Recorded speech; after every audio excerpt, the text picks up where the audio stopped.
Hey, what is going on, everybody? This is Beanie. Welcome to a new series called Become a Diamond Dynasty Beast, or what is that? B-A-D-D-B? B-A-D-D-B? Badabba? Whatever. This is my new series. Well, it's not really a new series. It's something that I've done for the past 2 years before the new game comes out, and kind of at the beginning of the new game cycle. I like to do a tutorial series where I teach people who are just getting into the game, or people who maybe want to make their game just a little bit better. I help them to improve their game and maybe try to make it to the World Series if they've never done that before, or maybe try to make it into the top 100 if they've never done that before. Or maybe even become the best player in Diamond Dynasty. Who knows? Maybe you'll become Pitching Rebel. But for a few of my credentials in terms of MLB The Show, in 2015, I think I finished that year ranked 8th in the world. In 2016, I finished in the top 15 or top 20 somewhere.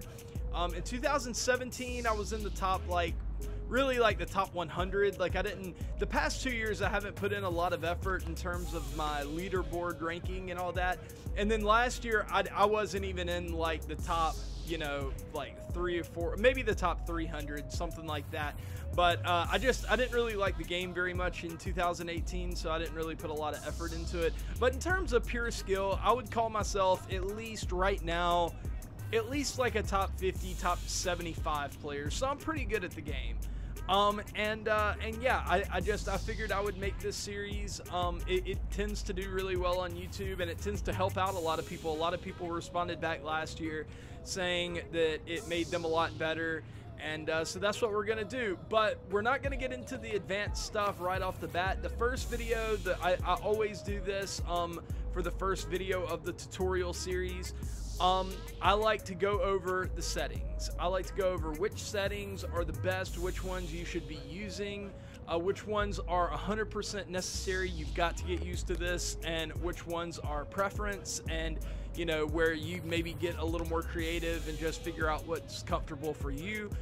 So that's what we're going to be doing today. We're going to be going over the settings that you need to be using in order to be a Diamond Dynasty Beast. And you might not think it's that important, but one of the most important things, one of the things that all the top Diamond Dynasty players have figured out, that people that might be lagging behind a little bit haven't figured out, is the most important thing in MLB The Show is to gain as much control over what's happening as possible. So, for example, zone hitting. You know, if you're using pure analog hitting or anything like that, you don't have a lot of control. There's a lot of RNG, as we like to call it, random number generator, randomness, basically, where the computer is just, you know, letting, you know, it's a roll of the dice what's going to happen. If you're using pure analog hitting or directional hitting or something like that, you have a lot of RNG. So you don't want that. You want to have as much control as possible. So you use zone hitting, and there are several more examples of that that we're going to be going over today. So that's going to be the theme of this tutorial episode, is getting as much control over our team as possible. Okay, so we're going to be going over batting, pitching, and fielding, but first we're going to start out with batting. The hitting settings that you want to use, we're only going to be going over the things that will affect you online. So difficulty, don't worry about that. It's all going to be set to a standardized thing online, so you don't have to worry about that. But things like hitting interface, this is what I was talking about just a second ago. You have to use zone hitting if you want to be a top player. I don't know of any top 50 or top 100 player that doesn't use zone hitting. And the reason is because you just don't have as much control if you're using another hitting. And it's like things like pure analog hitting are very, very exploitative, or not. They aren't exploitative, but it's easy to exploit them. If you find a guy that's using, I remember in 15, I would find a guy every other day that was using pure analog hitting, even at the higher levels. And the only thing I had to do to beat him was throw fastballs up and in, and he couldn't touch it. So, and I used to be that way in 15 too, until I figured out that I needed to start using zone. And once I started using zone, I could take away that pitch, and they'd have to figure out something else to beat me, and I became a lot better. So you have to use zone hitting. It's not debatable. It's not a preference. If you want to be good at this game, you have to use zone hitting. And honestly, I can say I don't even like, I don't respect people that use pure analog or directional and then claim that they're good at the game. Something about it, I don't respect it, because at that point all it really is timing. There's really no hand-eye coordination. There's a lot of RNG. So yeah, definitely use zone hitting. It's the fairest interface, and it's the one where you have the most control, and it's the best. So it's a win-win for everybody. In terms of input type, this is a little bit preference, but I would still strongly suggest that you use buttons and not analog. Analog is where you swing with your right analog stick and you move your PCI with the left analog stick. And for me, it's really tough to like get my brain to do that. It's a lot easier just to press X or circle or square to swing the bat. I know that a lot of people feel like analog feels a little more realistic, like they're actually swinging the bat and whatnot. But to me, it's not really worth it, because it feels like it slows my bat down. So I would just stick with buttons. But if you're dead set on going to analog, you can get around it, but you might have to work a little harder than everybody else to really get the timing down and everything. In terms of analog type, there are two different types, but since we're really focused on buttons, we're gonna ignore that. That doesn't affect us. PCI, okay. Now, I would, at the beginning of 2017, I would have said, yeah, you use a PCI. That's your plate coverage indicator. That is the yellow little circle that, you know, that shows you where you're going to be swinging the bat. In terms of PCI, I thought it was like 100% necessary that you see where your PCI is going to go. But lately, I've seen a lot of people over the past couple years have a lot of success by turning their PCI off. Now, I can't do that. I've tried it. I've done okay doing that, but it's just not for me. I need to see my PCI and where it's gonna go. You know, if you want to try it without a PCI, I know a lot of people say that there's less things to distract you on the screen, so you're just kind of locked in on the ball. That's what I've heard from a lot of people. I know Sporer has started using no PCI. He's a Twitch streamer. Go check him out. And a few other people have used it, or don't use it. But I still prefer to have my PCI on, and if you're just beginning with zone hitting, I would recommend that you do that too. Now, in terms of which PCI you use, there are a lot of different options, and this is largely preference, although I would say that there are two that kind of stand out above the rest of them, and that is reticle. And I'll show you, I'll go ahead and show you what reticle looks like right here. This is what reticle looks like. It's not busy at all. It's a very, I was a little late on that. I'm using legend hitting right now. But it's not busy at all. It's very simple. It's easy to track pitches with it. Okay, so that's reticle. And then you have the other one that a lot of people seem to really like to use is wedge. And after this pitch, you'll see wedge. Let's go ahead and, oh, okay. Yeah, this is wedge. I don't use this, but some people really like it, and they said it feels like it represents a real bat better, and like they can like more easily find the sweet spot with it. It's just a little too busy for my taste. I'm not gonna run through all of the other PCIs that you can use, but there are several other ones. The only one that I would absolutely say do not use it is buckshot. Buckshot is kind of ridiculous. I'll go ahead and show you what buckshot looks like. It's the one on your pitch feedback. It's the one that pops up. They changed it. Like, look at that. That's just, you can't hit with that. Come on. Watch me like hit a home run with it right now. Nope. But yeah, it's just really busy. I don't like it on the screen. Oh my God. Use buckshot, everybody. Use buckshot. Buckshot is the best. It is so good, I can't even describe it. Oh, I thought I did it again. No, but seriously, buckshot, I don't like it at all. It's just way too busy on the screen. But I will admit that this is largely preference, and if you want to use buckshot, use buckshot. Okay, now hitting view. This is a very, very contentious point in MLB The Show. Let's go ahead and yeah, let's go into camera control here. And I use strike zone. Most of the top players that I know use strike zone. Okay, it's and there are different variations on strike zone, but I just used a regular old classic strike zone, and most of the really good players that I know also use strike zone. Now, there are some really good players that don't use strike zone. They use something else, and it's a variety of different things. You know, I've seen some that use strike zone offset. Maybe that gives you like a little bit more depth perception or something like that, but at the sacrifice of being a little off kilter, so your PCI accuracy might not be as good. Some people use strike zone high. Some people, I really hate strike zone 3 because it zooms out way too much. I know that you can see your player and all that, and some people really care about that for some reason, but I don't like it. Strike zone 2 is fine. Most of these are fine. All the strike zone cameras except for strike zone 3, in my opinion, are fine. And if you want to use it, you know, if you have a preference, that's fine. I would not recommend using the wide camera, the offset camera, maybe offset zoom. Offset zoom isn't that bad. I would not use any of the picture cameras to hit. I wouldn't use the Show 16. I wouldn't use Catcher High. Definitely not Fisheye. Fisheye is terrible. Any of the fisheyes are terrible.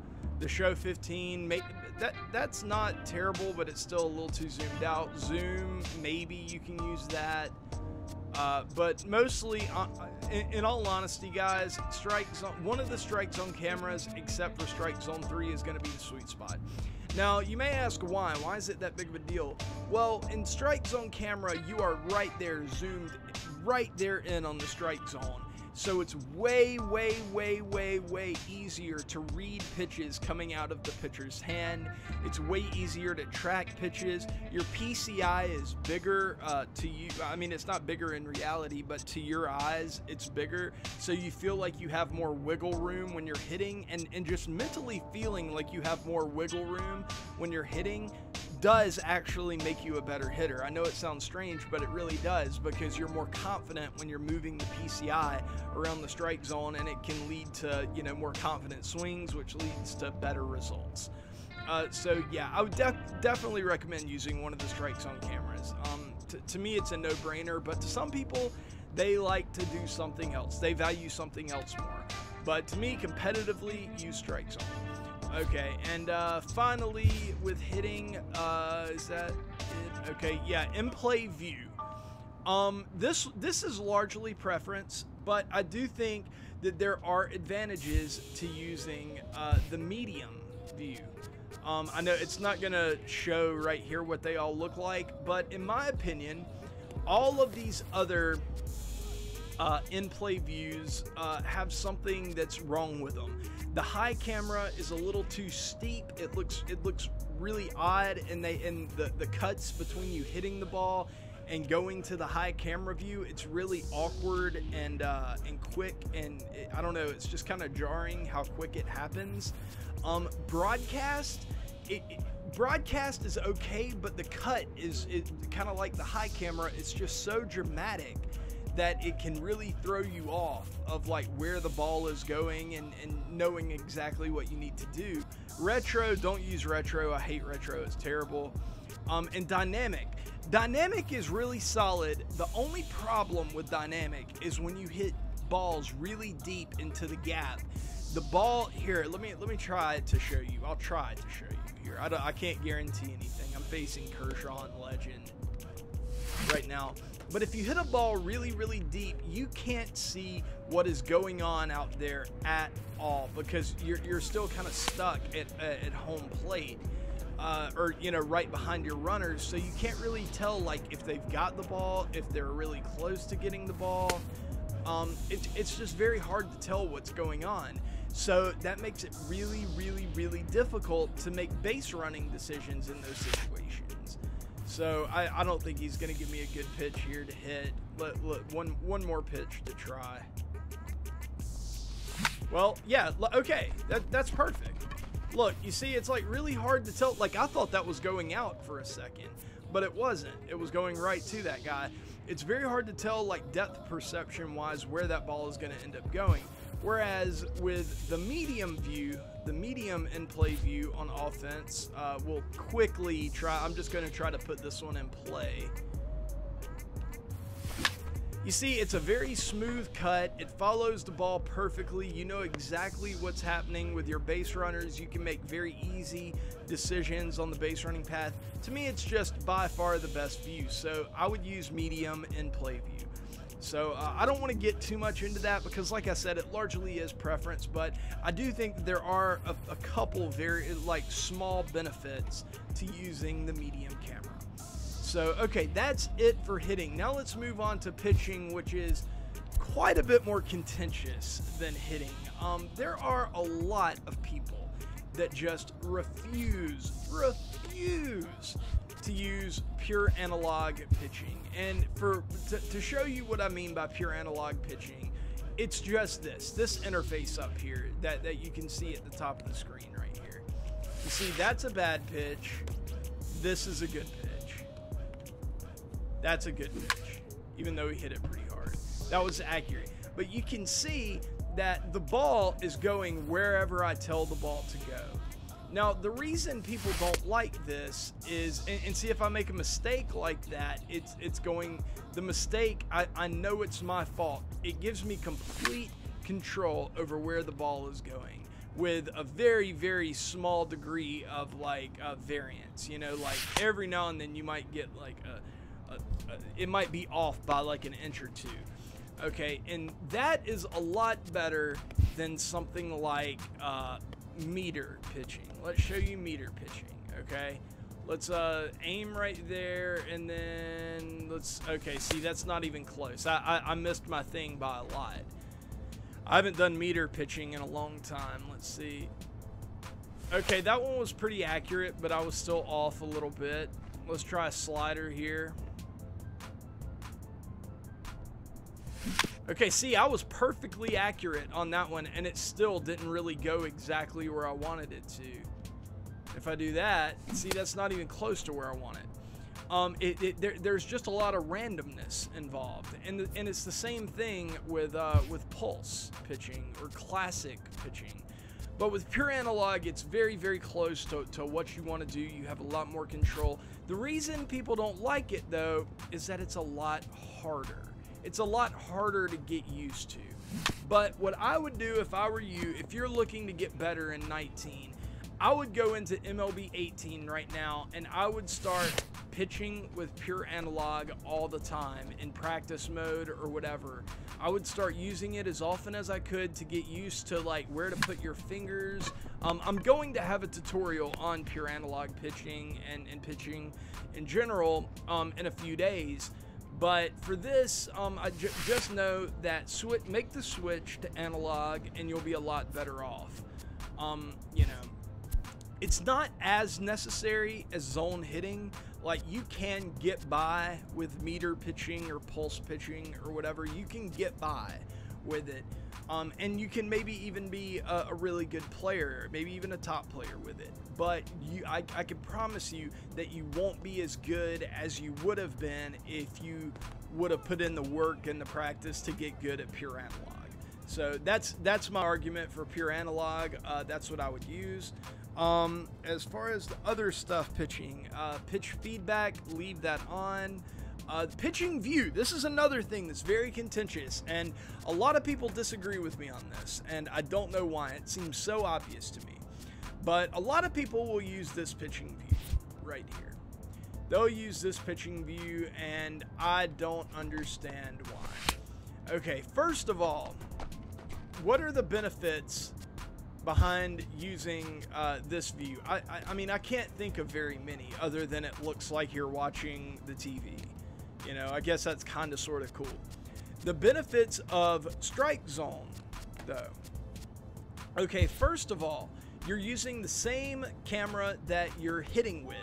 So it's a lot easier to visualize what your opponent might struggle with, what your opponent might struggle with, because it might be something that you struggle with. So if you struggle with something low and away, it's a lot easier to automatically in your mind visualize, okay, this is exactly where I need to put this pitch and he's not going to be able to hit it. It's a lot easier to do that, to do things like that when you're using the exact same view that you would when you're hitting. Another benefit, or another detraction of using the behind the pitcher camera angle. Whenever there are base runners on, you can't see what's going on at all. If someone tries to steal, you've got to kind of listen for audio cues, and then whenever your catcher gets it, the camera is going to flip around real quick, so you have to keep in your mind, oh shit, second base is triangle, it's not X. So you have to make that calculation in your mind, and you're going to be way, way worse at preventing runners from stealing bases. You're not going to be able to see when they're taking a lead unless you check that window or whatever. Also, another detraction of using the behind the pitcher camera angle is that whenever a ball is put in play, the camera is going to flip around, just like I said earlier with the catcher. So you're immediately going to be a little disoriented whenever the ball is hit. So the ball is hit to the left side in your view, but then you flip it around and oh shit, it's going to the right, it's going to the second baseman. And you've got to make that calculation in your head. Okay, is first base circle or is it square? Okay, it's circle. So I'm going to throw it to circle, right? Okay.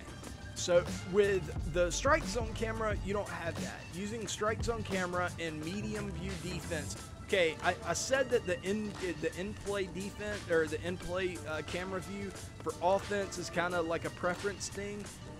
Defensively, I don't think it is. I think you have to use medium view. The other views are just no good in terms of playing defense. You can't use dynamic, you can't use broadcast. It's just way too jarring.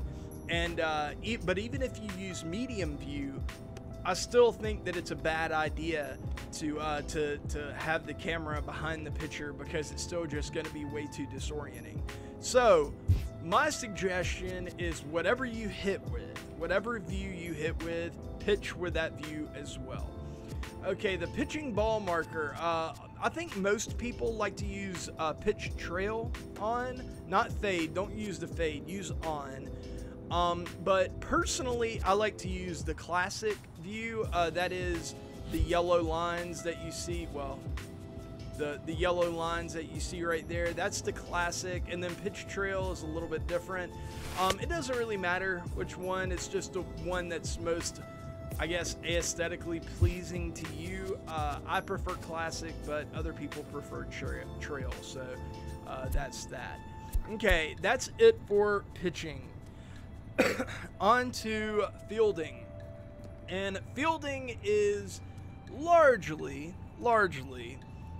pretty simple. There's not a lot of things that you have to really worry about settings wise, but one thing that you do have to worry about is throwing. And for whatever reason, some people just haven't figured out how beneficial button accuracy throwing is. I play against so many guys where I'll hit a ground ball to their shortstop and they won't be using button accuracy, and just because their shortstop is a shitty fielder, he makes a throwing error and pulls the first baseman off, and I get a free base out of it. Whereas if he were using button accuracy, he wouldn't have that problem. Let's try to get a ball put in play here, just to show you what I mean by button accuracy. Perfect. Okay, if I hit the green on that throw, he is never, ever going to make a throwing error. Ever. If I green that throw, he's never going to make a throwing error. Ever. Now, if you miss that throw, this is another one of those things where, it's all in your control. The purpose of this is to put it all into your control. So maybe this is something you have to practice a little bit. Oh, God forbid I have to practice. So, yeah, just get out here, get out in the field, have them hit ground balls to you, or try to get them to hit ground balls to you. and try to field it and throw it. It's really not that hard to do. It's really just a timing thing. Once you figure out just to kind of press the button and hold it for a second, but not too long. That's, see, green. I mean, I can do it all day. I mean, it's just holding it down for like a half a second. And yeah, and if you do that, you will never make another throwing error as long as you're good at button accuracy. I think in the past 2 years, I've made 2 throwing errors. And it was just because, I think one of them was because not my computer, but I lagged a little bit online. And then the other time was just me being stupid, and I barely missed the green, and I had a throwing error. And sometimes if you don't green the throw, you'll still make the throw just fine. It just won't be as accurate. So yeah, that's button accuracy. Throwing meter, put it on. Used to, you could manipulate the throwing difficulty and set it on rookie to where your green would be like fucking huge. But online, they don't let you do that anymore, unfortunately. So you're gonna have to throw on All-Star, but it's still not hard to do, so you don't really have to worry about it. Fielding decisions, use assist. You want to be in control of that. You don't want to leave that into the computer's hands. Throwing decision, you don't want that on. You don't want the computer throwing the ball for you. In play view defense, like I said earlier, medium is the way to go. Don't use another camera for your in play defense. Okay, now here's a kind of controversial one. Throw canceling.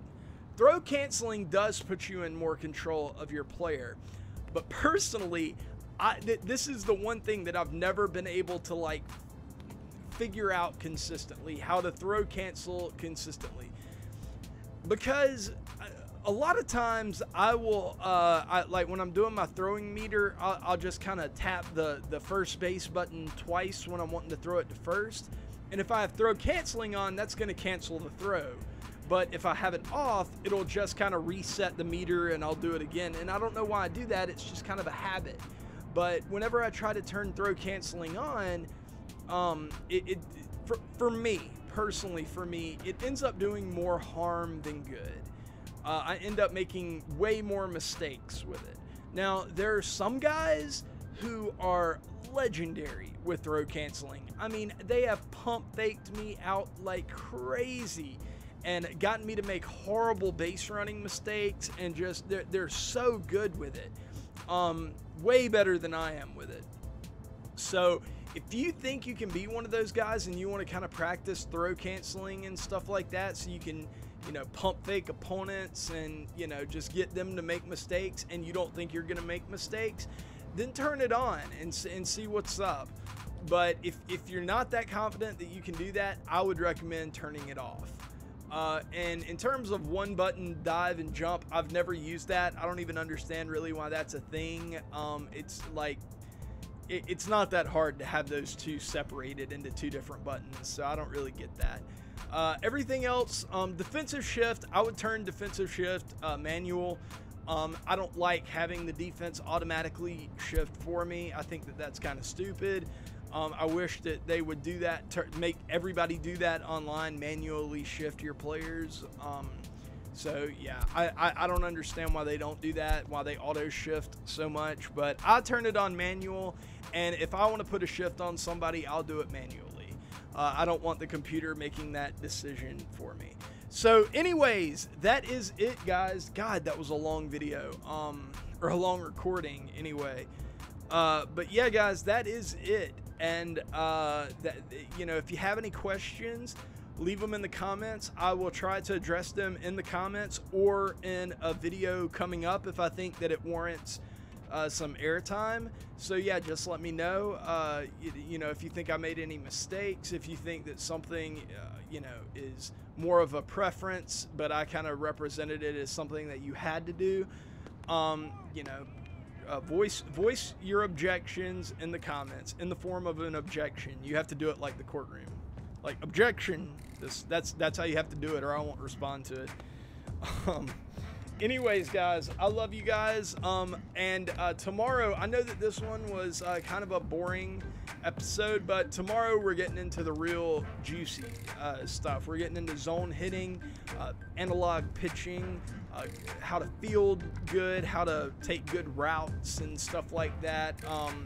You know, we're gonna get into all that starting tomorrow. So today was just kind of the introductory episode and all that, and we'll be doing more in the future. So yeah, I love you guys. I will see you guys later, but until then, peace.